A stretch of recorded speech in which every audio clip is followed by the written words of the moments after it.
Bueno, hoy vamos a seguir con las desviaciones de columna. ¿Viste? Sí. Que veníamos hablando de las desviaciones de columna en un plano anteroposterior, que eran las lordosis, sifosis, lordosis. Pero hay una desviación muy importante de la columna que es tridimensional y que es en otro plano. Pero es una compensación natural. Lo que pasa que, bueno, que es como el cuco, se llama las escoliosis. En realidad, la escoliosis es una desviación de la columna en un plano tridimensional, pero es más, o sea, hay un 3% de la población que lo tiene y se considera escoliosis cuando esa desviación es de 10 grados, más o menos. A partir de ahí, hay muchas, de hecho, hay 7 universidades que estudian este tema en Italia, en Inglaterra, en Barcelona. Y se han formado una comunidad con Argentina y todo, porque ¿qué pasa? Antes se las operaba. Entonces se trataba de, es como querer a algún árbol que está desviado, tratar de ponerle guía. Se le ponía como un tutor. Claro. Pero ¿qué pasa? Se olvidaron de las partes blandas, el poderío de las partes blandas que siempre va a responder contra las leyes físicas de la gravedad y todo eso, y a la larga el músculo va a tener la fuerza sobre el hueso y lo va a seguir rotando y rotando. Entonces, en conclusión... Perdón, ¿cómo se miden esos 10 centímetros? Hay mediciones que se llaman mediciones de Kopp, que vienen como, es como un angulito, es una tabla, en esos angulitos, y después hay mediciones que se hacen con, se pide una radiografía de toda la columna, una espinografía se llama, y se toma las mediciones también de la curva. Entonces, ahí yo traje una imagen donde se pueden ver cómo se tienen que tomar en 3 partes las curvas. Y esas curvas, de acuerdo a dónde están, generalmente está en la parte dorso-lumbar, o sea, dorso-lumbar, ahí está, ¿ves? Son las distintas curvas que hay. Esas curvas se tienen que trabajar individualmente. ¿Qué pasa?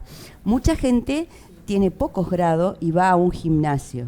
Y en el gimnasio el profesional tiene que darse cuenta que los músculos que están en la convexidad trabajan distinto a los que están en la concavidad. Entonces, siempre tienen que tenerse en cuenta, porque no solo son los músculos de la espalda, los músculos abdominales también trabajan distinto los que están en la concavidad y los que están en la convexidad. Por eso, hoy vamos a dar más o menos una introducción, después vamos a seguir explicando, porque es largo el tema. Y todos conocemos personas que tienen problemas de escoliosis, claro, todos tenemos un conocido con escoliosis. Claro, antes, ¿cómo se dan cuenta? Cuando la modista te hacía la ropa y te encontraba que tenías un hombro más arriba, te medía acá las caderas y te decía, tenés una pierna más corta, o te decía, no, mira, vamos a hacer realce acá, vamos a hacer acomodarte acá el blazer porque esto, una hombrerita porque está mal. Pero bueno, en realidad lo importante es que acá están acá tenemos las lordosis, acá tenemos la sifosis, y en la sifosis están las costillas. Y cuando rota una vértebra, que es cuando te da una desviación en el plano tridimensional, ¿qué va a pasar? Rota la vértebra con la costilla.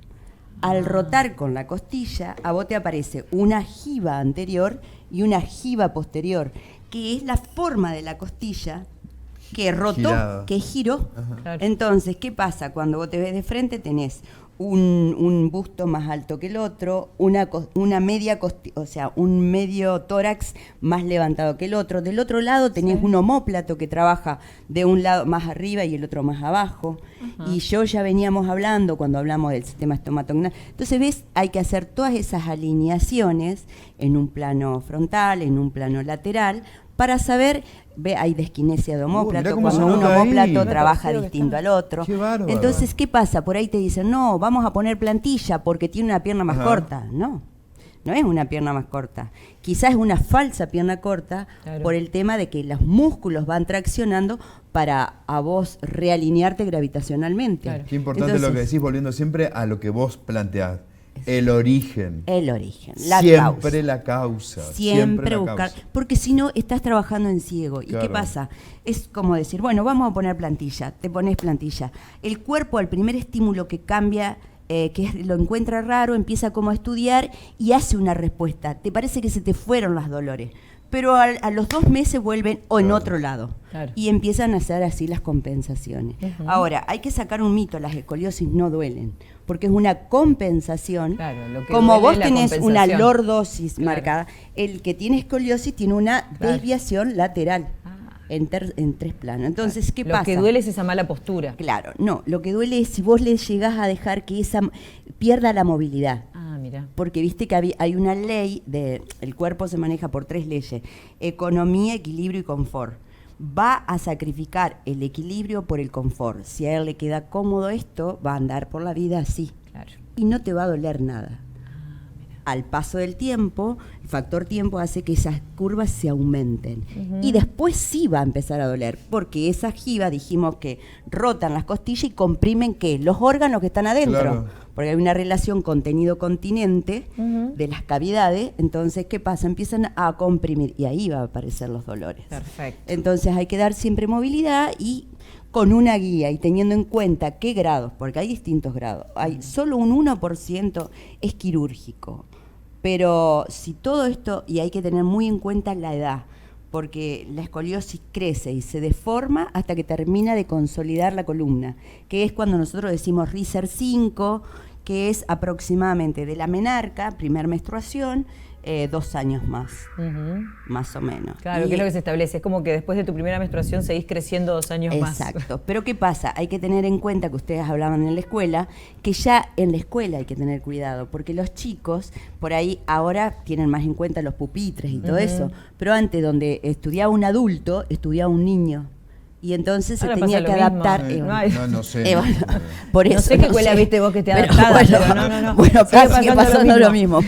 Bueno, eso deberían. Bueno, no sé a qué escuela fuiste vos, pero sí, vos decís que sigue pasando lo mismo. Sí. Bueno, sería algo para que empiecen ya que hacen tantas propuestas desde la municipalidad y todo eso, se podría proponer. Genial, sería bárbaro. Por ejemplo, en las escuelas, ir adaptando los pupitres, hacer un estudio ergonómico medianamente de todo lo que son los alumnos en determinadas, si vas a adultos, y si son niños, claro. Entonces más o menos. Para evitar problemas, para evitar problemas. Bueno, pero podría. Bueno, Sydney, o sea, no te quiero tirar abajo, pero está re complicado. Bueno, no importa, podríamos con otras prioridades. Pero bueno, vale la intención. Yo la tiro. Corresponde que lo digamos, corresponde que lo sepan. Por eso, porque lo importante es soñar. Por eso. Para nosotros lo importante, es informar. Que sepan que así como están, la cosa se complica. Si se hace eso, se podría. Por eso, si estamos hablando de lo ideal, de ahí que tomen lo que quieran. Perdón, lo ideal es en la biblioteca, en la biblioteca popular, por ejemplo, que los pupitres o la mesa está inclinada, cosa que vos ponés el libro y no tenés que hacer esto. O sea, vos lo ves. Claro, tipo un atril. Claro, tipo un atril. Exacto, perfecto. Ahí estarías ayudando también a la parte ergonómica de la columna. Claro, exacto. Un chico de biblioteca, no solamente de boliches. Bien. Si querés te adaptamos al boliche también, ergonómicamente. El dato es que Abraham ha ido a una biblioteca. Exacto. Es el dato. Bueno, así que dice ella. Ya te hunde. Entonces, Feli. En conclusión, las desviaciones laterales, habíamos hablado de todas las desviaciones, todos los problemas que traen, los problemas de las hiperlordosis lumbar cervical, y ahora tenemos en cuenta las escoliosis, porque también cuando hablamos del sistema estomatognático están relacionadas las escoliosis, porque de hecho cuando te ponen bracket, no se da, generalmente te lo ponen para acomodar o corregir una mordida cruzada, y las escoliosis se compensan con una mordida cruzada, porque la mandíbula es un compensador natural. Claro.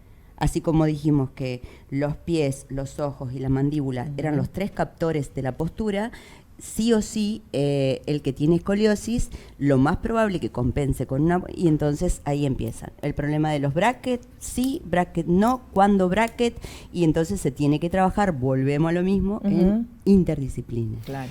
Y si se necesitan o no, porque creo que hoy por hoy también los brackets responden a una cuestión más estética que de necesidad de la boca. Es como que yo no sé si ya no es como pertenecer, porque de lo contrario... Ya entonces, todos los adolescentes cuentan, los 15, los brackets, digo, forma parte de como de un proceso por el que tenés que pasar, que no necesariamente es así, digamos, ¿no? Por ahí te tocaron los dientes que te tocaron y no está mal. Y que porque quizás es una compensación o una adaptación a tu esquema postural. Tal cual. Y cuando por más que vos tengas los dientes todos doblados. Bueno, si lo tenés, pero si se te empieza a alterarse la función.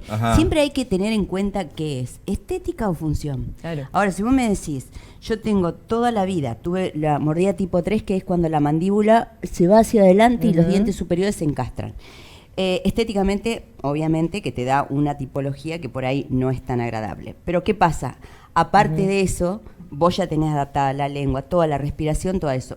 Cuando te cambian a los 40 años es una cosa, porque ya toda tu estructura está adaptada a eso. Entonces te puede llegar a traer, tienen que hacerse en equipo sí o sí, porque te tienen que ir acompañando con los cambios estructurales, porque ¿qué pasa? Las cadenas miofaciales empiezan a tironear y apretan lo que está por abajo, que son nervios, y te empiezan las neuralgias, ya sea en brazo, ya sea en pierna o lo que sea. Qué bárbaro.